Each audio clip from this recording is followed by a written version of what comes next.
The decision by South Africa's cabinet on Wednesday last week to discontinue the issuance of Zimbabwean special dispensation permits has raised anxiety among many locals living in that country, who have until the end of next year to regularize permits.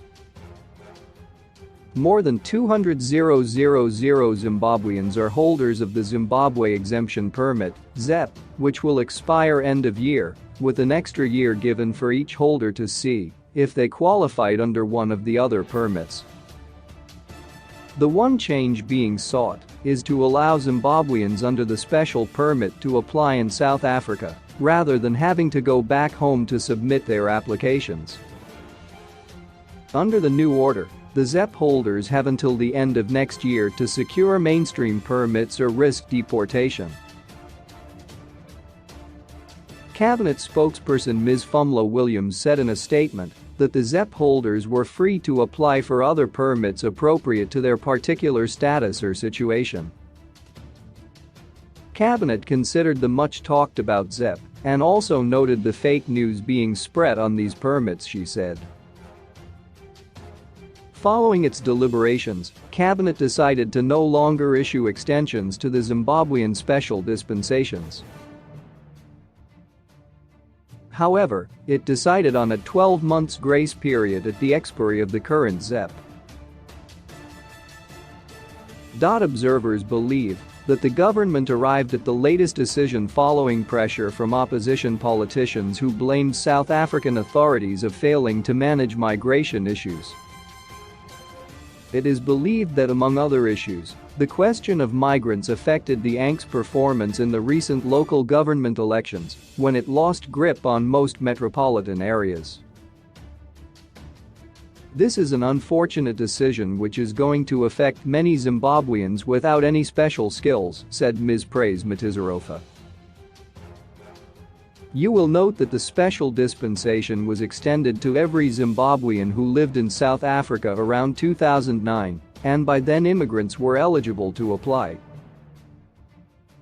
She said those with school-going children, mortgages, loans and pension contributions were likely to be hit hard by the development. Chairperson of the Zimbabwe Exiles Forum and lawyer, advocate Gabriel Shumba said, "While we acknowledge the grace period, we believe that a lot of families are going to be negatively affected. Banks, insurance companies and other sectors are likely to start terminating contracts based on the one-year lapse indicated. Pensions and many other policies will be impacted." Shumba said they were hopeful that the Department of Home Affairs would reconstitute the stakeholders forum to iron out a lot of cross-cutting issues. We are also hoping that some of the requirements for mainstream permits may be removed so that this category of Zimbabweans may find it easier to submit, he said. The requirement to submit applications in Zimbabwe is also very onerous, and it is one other issue which we will hope to persuade the Department of Home Affairs to reconsider. We also call upon our consulate to convene a meeting very urgently to map out the best possible intervention. Ms. Tatenda Chikoto, who is into media content creation, said already there was a lot of anxiety among her South African clients over her future. We respect a decision by our host, but there is a lot of uncertainty over what will be happening in the next 12 months, she said. People are concerned about the fate of their properties, school children and pensions. Some are not sure whether their work contracts will be terminated or not because of the new developments. Mr. Dennis Juru, the head of the International Cross-Border Traders Association, said the livelihoods of Zimbabweans in South Africa and their dependents at home would be affected. He said the hard hit were those made to surrender mainstream permits at the introduction of the special dispensation permits, with some of them having stayed legally in the neighboring country for between 15 and 20 years.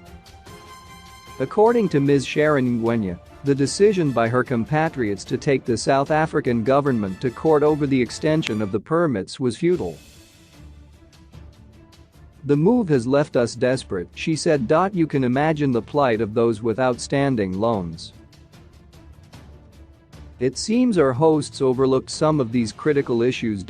South African-based independent migration consultant, Mr. Vincent Williams, said the special permit was always intended to be a temporary reprieve to all holders to apply for and obtain a regular permit, which also explained the 12-month grace period. He said although it was the sovereign right of the South African government not to extend the permits, the move would have a negative impact on many people. "Other than a general amnesty for Zimbabweans, I don't really see what the alternative is," said Mr. Williams. He said it was important for the migrants to explore legal options to remain in South Africa or to make arrangements to return to Zimbabwe before being deported. "It sounds harsh, but anyone who is deported will be blacklisted by the immigration authorities and will be refused legal entry for a defined period," said Mr. Williams.